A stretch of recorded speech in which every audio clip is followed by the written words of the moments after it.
You grew your company successfully from $3 to $10 million plus and then sold it. What were the biggest challenges that you overcame? The one is for me to let go of.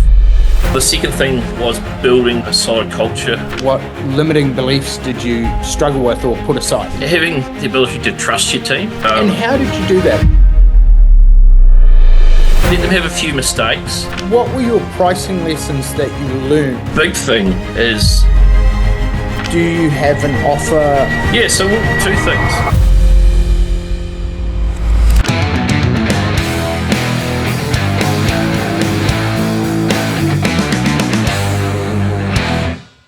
All right, welcome to this edition of the Builders Ladder podcast. And today I'm joined by Darryn Wilkie from Quantity Solutions. How you going, my man? Great, Marty. It's a nice sunny busking day in Dunners today. Nice. It is a shit, crap, rainy, windy, wet weather in Auckland today. But we get that a lot. It's like 4 seasons in one day. So we've just finished 10 cities around New Zealand. We've had 350 building company owners come to the Pipeline and Profits roadshow. And you were a partner and a sponsor of that. And so today I'm looking forward to digging into a little bit about your latest venture, Quantity Solutions, how you help building company owners, what you do. And I thought a great part, before we get into that, how you price projects and lessons that you've learned, it'd be good to take people back through your journey, because you've been a building company owner, you've grown a building company to $10 million plus, you've sold that building company successfully, and then you've also become a property investor and a commercial property investor. So lots to unpack, and I figure what better time to dig into it than now. So welcome, and could you give us a little bit about your background, where you grew up, and how you got started? Yeah. So I hailed from Dunedin, born and bred, and then travelled around different places in New Zealand, around the world, and lived in outside of New Zealand, lived in the UK, Canada, and Australia over about 6 years. Spent a lot of time in Central Otago, so Queenstown, Wanaka, and then now back in Dunedin. Started from university, and that's where Marti and I met years ago. Marti was one of my marketing tutors, but I guess my specialty, I came out as a trained economist and worked in banking and finance for the BNZ for 5 years before venturing over to the UK. Got into the construction industry with a big merchant in the UK, and then came back to New Zealand. Worked for Placemakers for 6 years as an account manager, senior account manager, and an estimator. What did you do? So if we just pause on that, what did you do for Placemakers? What were you typically doing, and what were the challenges your builders were running up against? So I guess my big parts of my role were meeting with builders, understanding their projects from infancy through to well stage through to near completion, understanding what were the key areas we needed to supply and the key timelines, and timelines was critical. I guess a big thing was training builders, or educating builders is probably a better word, to be more organised and book things in advance, especially in Central Otago where things were extremely busy.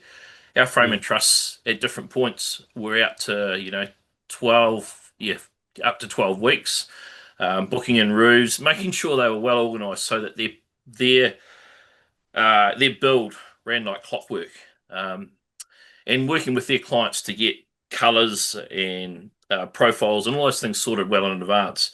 The other side too was, when I was estimating for about 18 months, was making sure that they provided us a good package of information so we could provide more accurate takeoffs and estimates. Yeah, why is it that most merchants typically aren't overly accurate when it comes to takeoffs and merchants? Like, is it that they're not working with the builder for long enough, like enough projects to understand how fast their guys go? Is it that their labor recipes are inaccurate? Like, what is it that typically they're not overly accurate. They're good for a starting point.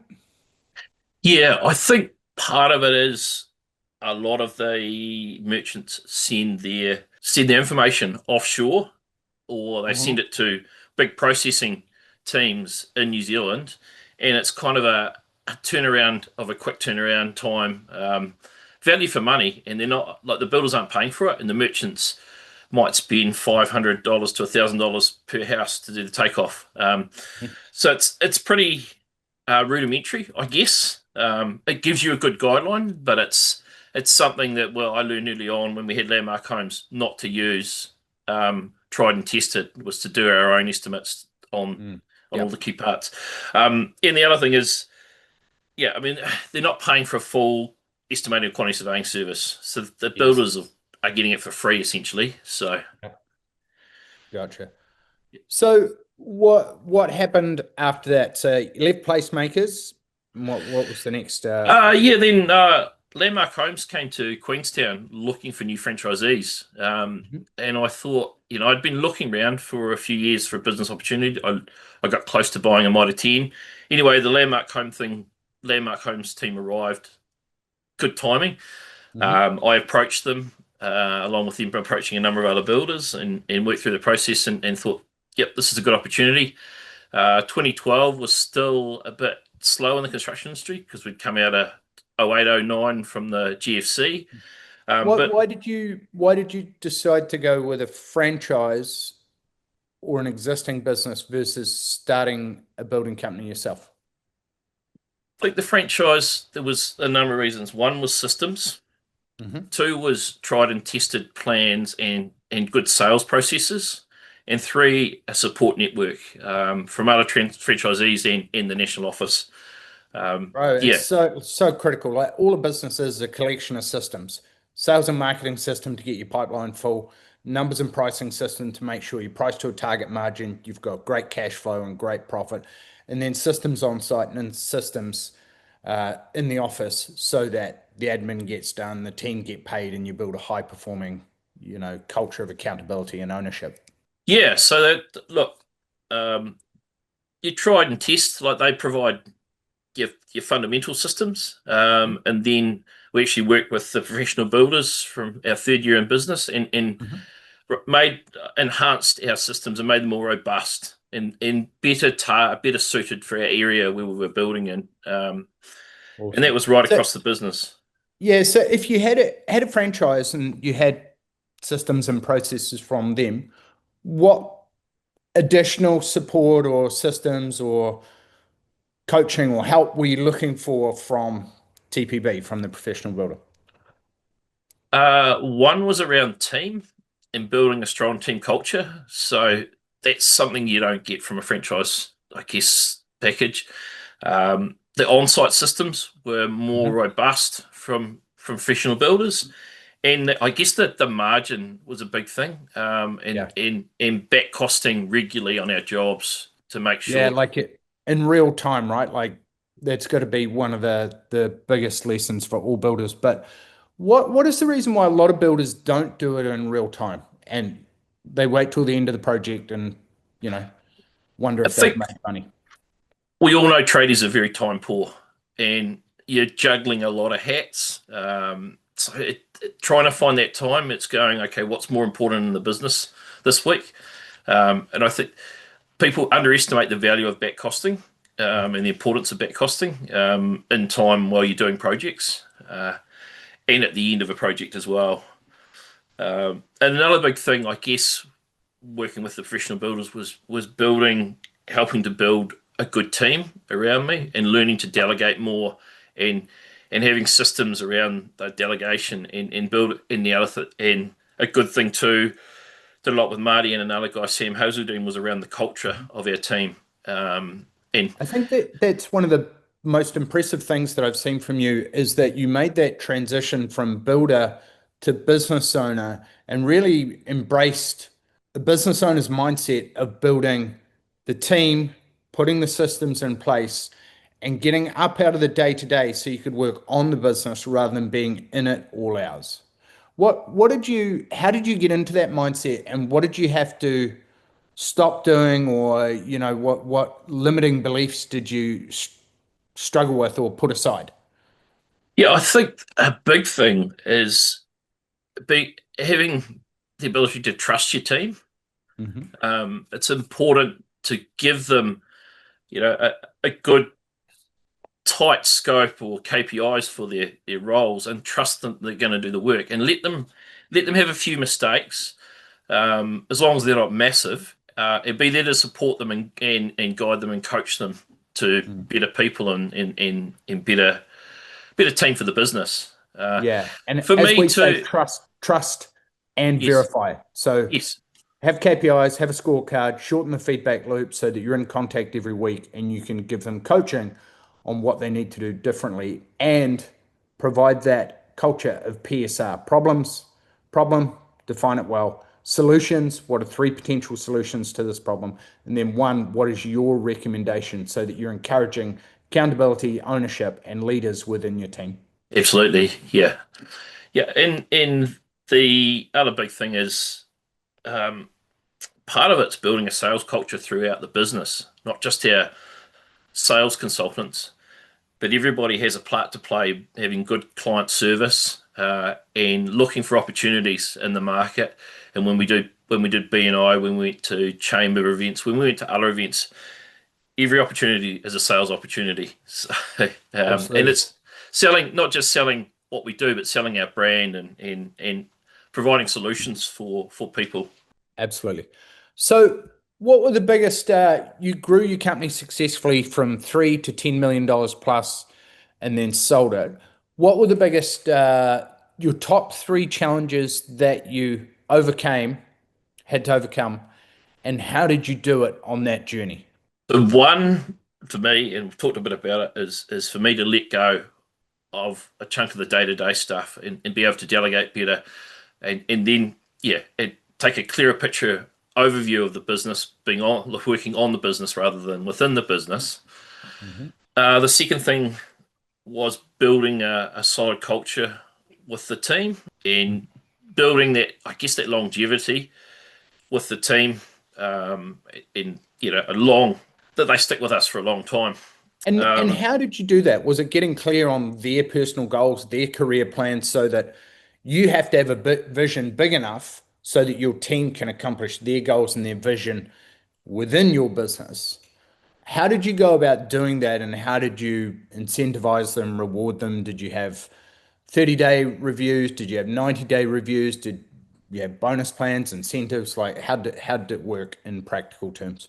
yeah, so I guess first thing we sat down as a team with Sam Hazeldine and unpacked what our good stuff as a team and what we did well as a business, and looked at where, yeah, it came up with three or four key things that were important for our culture, and they were our key mandates to stick by a team Hmm. together, and that's what I guess we held each other to account by those.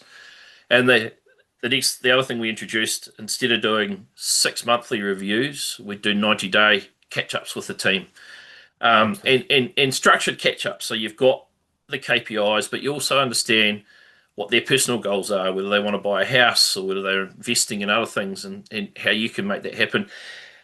And we introduced, a bonus system for our construction managers. So if our project came in 1%, better than we budgeted for, we'd give them 20% of whatever that was. On the other side, Awesome.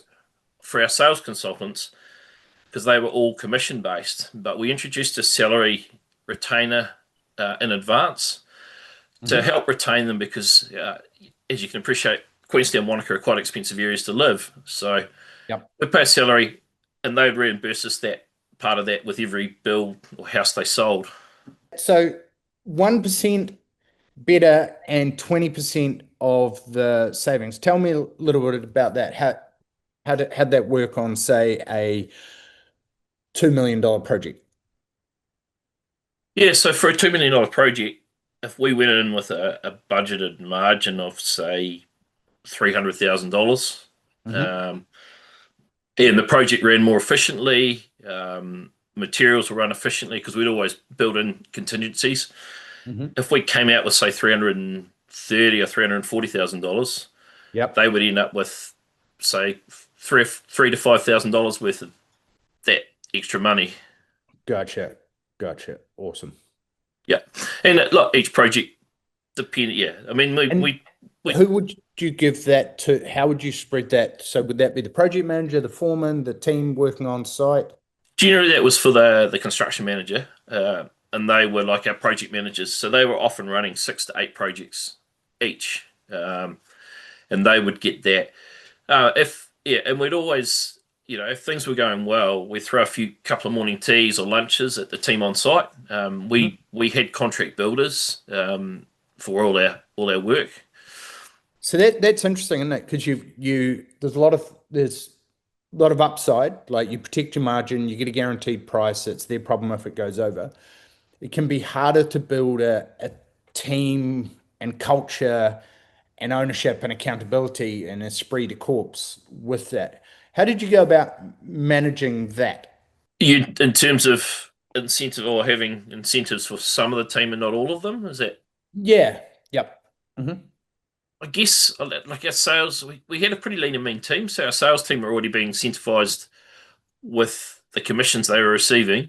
Our Hmm. construction managers were the two other two main people. So we had 2 sales consultants, 2 construction managers, and then the other person was a project support admin person. Um, Like a contract administrator. yeah, contract administrator. Hmm. So they would often, I mean, we would if there was being rewards done for the project managers, Hmm. we might throw them some vouchers for something like Highlands to help, for some Sure. fun activity to do.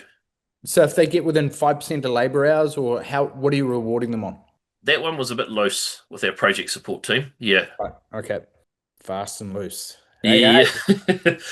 And the other thing I learnt, and this is probably with placemakers and also early stages of landmark, is building enduring relationships. So sometimes, I've learnt by mistakes. Sometimes I got very too cost focused on small dollars, where you'd lose out sometimes on subcontractors. They throw a few variations, and you just got to learn to do the ebbs and flows and take the hit on some of the smaller ones. Yep. Talk about the bigger ones in order for the bigger picture, because we Okay. maintained solid relationships with our subcontractors and Awesome. the all our building contractors. But Yep. I did learn from pain. Some of the guy we lost a couple of subcontractors because I got petty over a few small bills or variations. So So did your subcontractors, did you have contracts with all of them? yes, Did they sign off their own work or did you sign their work off? we had a full on QA process that we would Yep. tick off. Yeah, yeah. So we look up to that they sign off their own work up until finishing stage, and then Hmm. when the house was at finish stage, we would go and we had a 280 point checklist process. We'd check I on the know. house. I've heard of that. Yeah. It's very popular. That's often the hardest part, right? Is that last 5%, the punch out list, and it can go from, 4 to 6 to 8 weeks. Like, how do you go about compressing that so that the homeowners don't get, frustrated and pissed off? I think yeah, it's always a hard one, and that was a big juggling act for us after a project was completed. It was, I guess, again, it was educating our subcontractors about the importance of the experience. If it was their house being built, how would they feel if things were left hanging out? Yep, And they're still gonna have to come back. So it's better off early on than leave it hanging for 6, 8, 10 weeks. Um, absolutely. yeah, and not frustrating us because there was one subcontractor, a couple we after the first couple of projects because of their comebacks that took them so long, we didn't work with them any longer. Um, Mhm. yeah, because it frustrates everybody. So Yeah, 100%. So, what were your pricing lessons that you learnt at Landmark Pricing? What were your top three lessons? And then we can talk about how you've carried them into your uh, QSing business, Quantity Solutions. Yeah, first one is make sure you're fully versed with the plans and the job, Mhm. including a site visit, so you understand the full scope. Um, Yeah, the scope it, is the scope, right? and yeah, yeah, and look, sometimes it's in addition to the plans and the documents, it's meeting with the client and understanding their scope for the finishing scope of the job. So you've got a full picture. Next one is sending um, clear instructions out to subcontractors and suppliers about what you want them to price. Um, and make sure they're covering all their bases. Mhm. Um, and thirdly is What sort of timeline do you give them to get you back those prices? 2 to 3 weeks. Hmm. Yep. And the reason for it is they're all busy.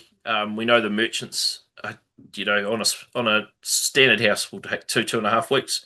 More Hmm. architectural, 3 weeks, and that also gives us time to gave us time to do the takeoff in the background. So we would send ours away. The first couple of years, I did most of the pricing. My third, fourth, fifth, and sixth year, I involved a contracting quantity surveying estimating company to do that. So, So what um, safeguards, how did you ensure the transition? Because I think that's where a lot of building company owners are reluctant to let go. Pricing is so critical. How did you ensure that the QS firm was able to get close to what your team could actually deliver? it was sitting down with them the first couple of jobs and going through how our pricing was set out, and clear guidelines. We'd set out a checklist of what they needed to. We gave them a checklist of what they needed to check as they went through and did the pricing. Um, Mhm. they had a couple of examples I sat through with them, and then the first two or three projects, it was just being at meeting with them a couple of times as they were going through it to make sure they're on the same wavelength. Yeah, and I would still do a final QA check of their pricing. Mhm. That might take, standard build might be an hour, more architecture might be a couple of hours. And what are you Um, typically looking for in that QA check? I guess I was looking for the big things, making sure because knowing what was happening with each job, just checking the big things like they had the correct cladding, um, that they, I guess starting at the foundations, that the number was about where I thought it would be for foundations, and they had Mhm. correct things. Structure is pretty standard because we did a lot of pre-nail stuff. Roof structure was one I would always look over, Mhm. because there's a bit more complexity to that. Cladding, we did a lot of houses with cedar, so making sure we had good coverage for cedar for labour and materials. And then the subby stuff, you get a feel for what size houses and are going to cost with Mhm. electrical, plumbing, mechanical, and things like that. So it was looking over to go, yep, that number seems about right. If it didn't, just check into it a bit further.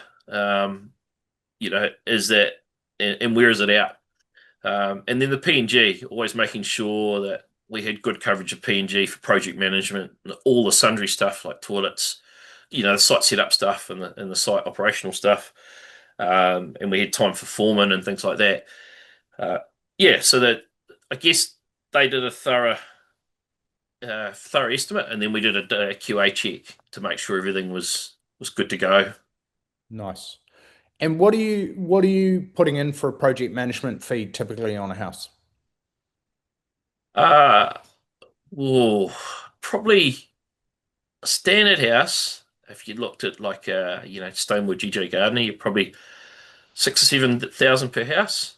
If Hmm. it's more architectural, you probably double that. Yep.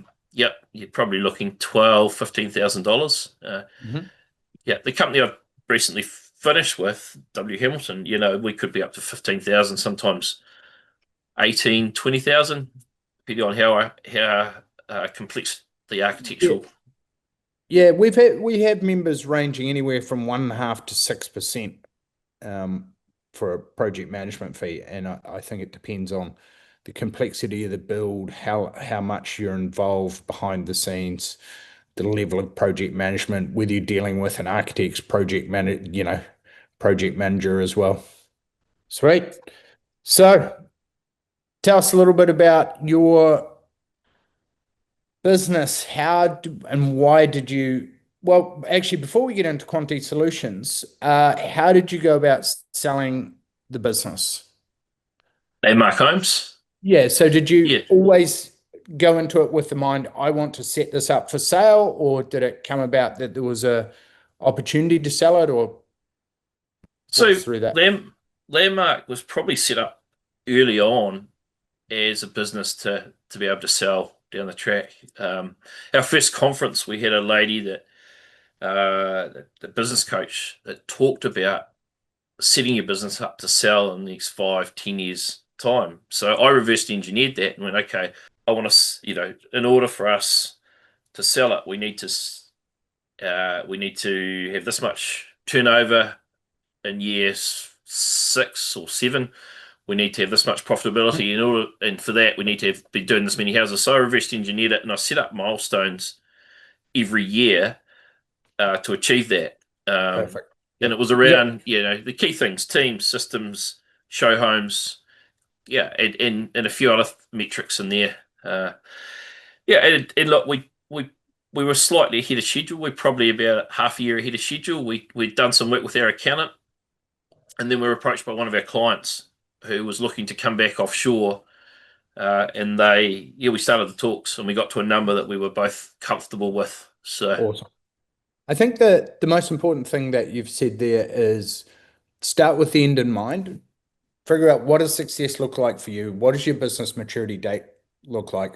And that's what the first thing we do with everyone that comes to work with us is we get clear on what are you actually trying to build? What does it look like when it's finished?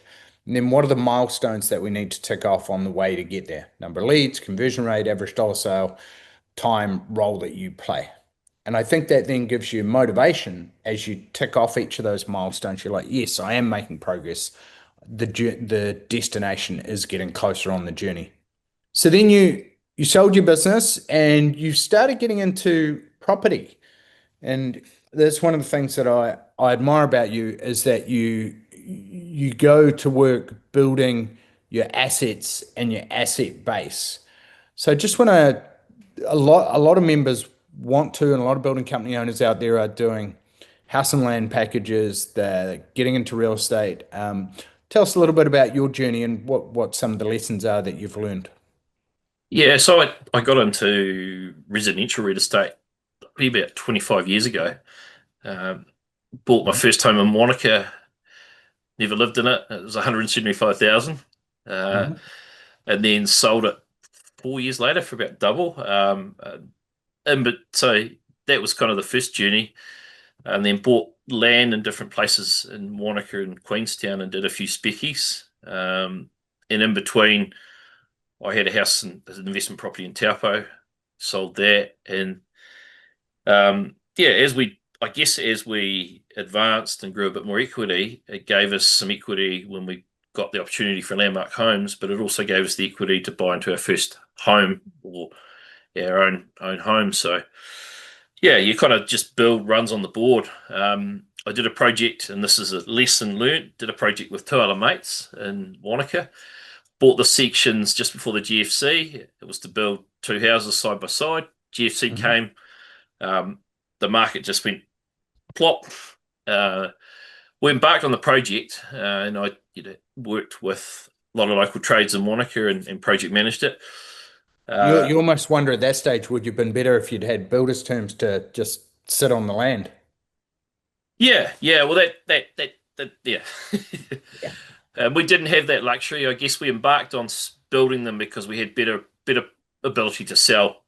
We got to the end of the project and we would have broken even. However, one of the business partners was like, "Oh, I want to make some money," and I'm like, "Well, this market, let's quit our losses." But we endured it for 4 years renting it, and then after those 4 years, we didn't make a lot more out of it. So and that's having other partners. It's a real hard ability to try and convince everybody to be on the same wavelength. For sure. So sometimes, doing it yourself or one other partner's good, but more makes, yeah, adds to the emotions and difficulty. Um, when we had Landmark, we bought about six rental properties in Invercargill over time. So Hmm. as the business built and the cash flow and profit allowed, and they were, you know, bought. Most of them were 200,000 or just under. And are you looking for specific things in a deal? Like, are you looking for someone who's behind in their mortgage, who's a deceased estate? Maybe they're just not the four Ds, right? Like dumb, divorced, desperate, or death. Yeah, I mean, look, one of the big areas was location, Hmm. and some of it is about that. If there's an ability around a distress sale, people want to get out, we can make it happen. We can get the finance approved and fund it pretty quick. Yeah, the other thing And was you're buying. looking at what's like a specific rental yield, or like what's Yeah, look, it I takes. was targeting then you could get 7 to 8% in Invercargill, which was good Hmm. rental for residential for Yeah. anywhere across the country, and also solid bones of the property. So generally brick or Mhm. plaster, and colour steel roofs, and hopefully aluminium joinery. So low maintenance as well. Yep. Location, low maintenance, and good buying were probably the three things for Hmm. all the properties. And we had good tenants, built up good relationships, and when as those grew in value, I then did a lot of research on the commercial property market and decided 7 years ago to start venturing into that. And as we bought commercial properties, we've downsold our residential investments. Sure. So that provided the springboard because the banks will lend more against residential as opposed to commercial. So, yeah, why did you move into commercial from residential? There was a few reasons. One, better returns. Hmm. Two, better tenants. Hmm. Generally, business owners take pride of their business and they make sure their rent's paid on time. Uh, Better growth ability. Same buying in the right area. Growthability. Hold on, that might be word of the day. Better growth ability. Yep. Yeah, I guess better opportunity for development as well. Buying sites. We've bought a couple that have got more land, so we can develop it down the track. Hmm. Um, yeah, easier to manage as well. Just they the tenants easy. It's a business to business transaction, so they're much easier to deal with. They get it and they understand it, and then re yeah, your leases will build in if we haven't inherited leases, we build in yearly rent rises, and Yep. Nice. tenants generally stay for long term. So Awesome. I love it. And so tell us a little bit now about Quantity Solutions. Why did you decide to start a QS business? And how is your business different? Because I see that you're already got a lot of work out there and a lot of work in that you're pricing projects for a lot of residential builders. So tell us, why did you start the business and what do you do differently? yeah, so I guess I looked in. I've got 25 years wealth of experience in the construction industry, Mhm. different realms, and also my finance background. And went, look, how can I help builders be better at what they do and provide a service that helps improve their business? And went, quantity surveying estimating is something I enjoy. It's something I'm passionate about doing well, and also with that helping provide the builders some some advice and consultancy around pricing their jobs and being able to charge for my services, so Mhm. they're getting payback, and they know they can go into a project, and giving them advice as well to get that margin, 15-20% of a job rather than the 10 to 15%, so they're getting better outcomes. What do we do differently? I guess I understand where these builders are at. We've had our Mhm. own construction company. I'm not like a professional QS or a QS that's worked for a commercial company, just done that day in, day out. I've been there. I've been in the grassroots on the ground. So I understand what's important for the building businesses, and pricing, but also what's important from the client side when they're Mhm. selling, selling that new build or selling that renovation, and how they can So add value and get add-ons when they're doing that. Nice. And what's your process? So when a builder approaches you, how do you first engage with them? Like, do you provide any consulting or do you walk them through, hey, here's some tips and concerns that you need to look out for with, building a project in the Canterbury Hills, for example? You're going to have to get geotech, you're going to have to get an engineering report, da da da da da. Like, and then what is your process from engagement? Like, how long does it take? How do you function with each building company? Yeah, so I guess you kind of hit the nail on the head, Marty. Take a more of a consultative approach with our clients.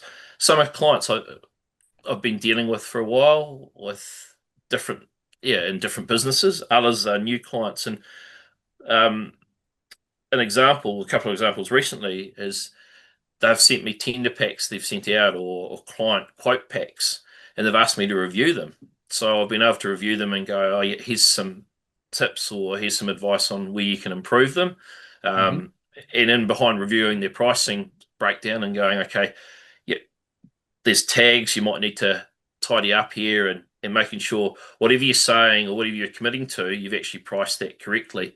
Um, and then from So, there, yeah, that leads on to them going, okay, shit, this guy knows, well, our business knows what we're doing, and they start providing you jobs to estimate um, and work through the process. A lot of what we've been doing lately is preliminary estimates, and that's partly for the builders, but it's also for their clients because clients want to understand what they're committing themselves to. And I've said to builders, it's a good thing to do, for $2,000 or $3,000 up front rather than get mm, balls deep in a project or knee deep in a project and it's cost you a lot more than what you expected. So, uh, 100%. What uh, what's it, the, sorry, you go. no, in terms of the process, I guess it's they'll email us with plans and documents. Hmm. Um, we'll commit to getting back to them within 48 hours, having a look over them and saying, yep, we can do that. A lot of guys, some of them will be just like, we know your hourly rate, get on and do it. Others will go, can you give us a guideline of what it's going to cost? And we'll go, yep, we'll have a look through and go, that'll take 2 or 3 days. Here's a rough idea.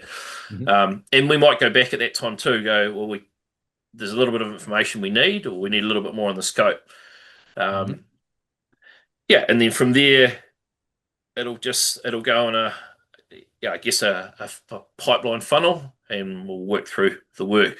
And some builders will have priority on their work, so we just have to juggle the priorities a little bit. Um, Sure. Given that the business has been going 4 or 5 months, this is the thing that as I we build more team, I'm going to tighten up our systems around those Sure. processes. So yeah. How long does it typically take? So if I submit, plans for a 250 square meter house, how long will that typically take you to price and get back to me? It's if it's a standard, well, standard Box. house. Yeah. Hey, The standard box. Yeah. yeah, well, yeah. New Zealand doesn't have boxes for houses, but Yep. anyway, standard kind of house. Um, we would probably be back to you, or we would definitely be back to you within 2 weeks, Hmm. and that's working in with our current schedule. So, based on if that was just like I guess a preliminary estimate, if you were wanting more of a full price package, where we were sending it out to subcontractors and running the all that pricing for you, that would be at 3 weeks because Hmm. we have to give them time. So our priority, if we got a job like that, would be to send out to subcontractors, suppliers straight away, and Gotcha. then get to do our takeoff and pull it all together in the last week. Gotcha. Okay, cool.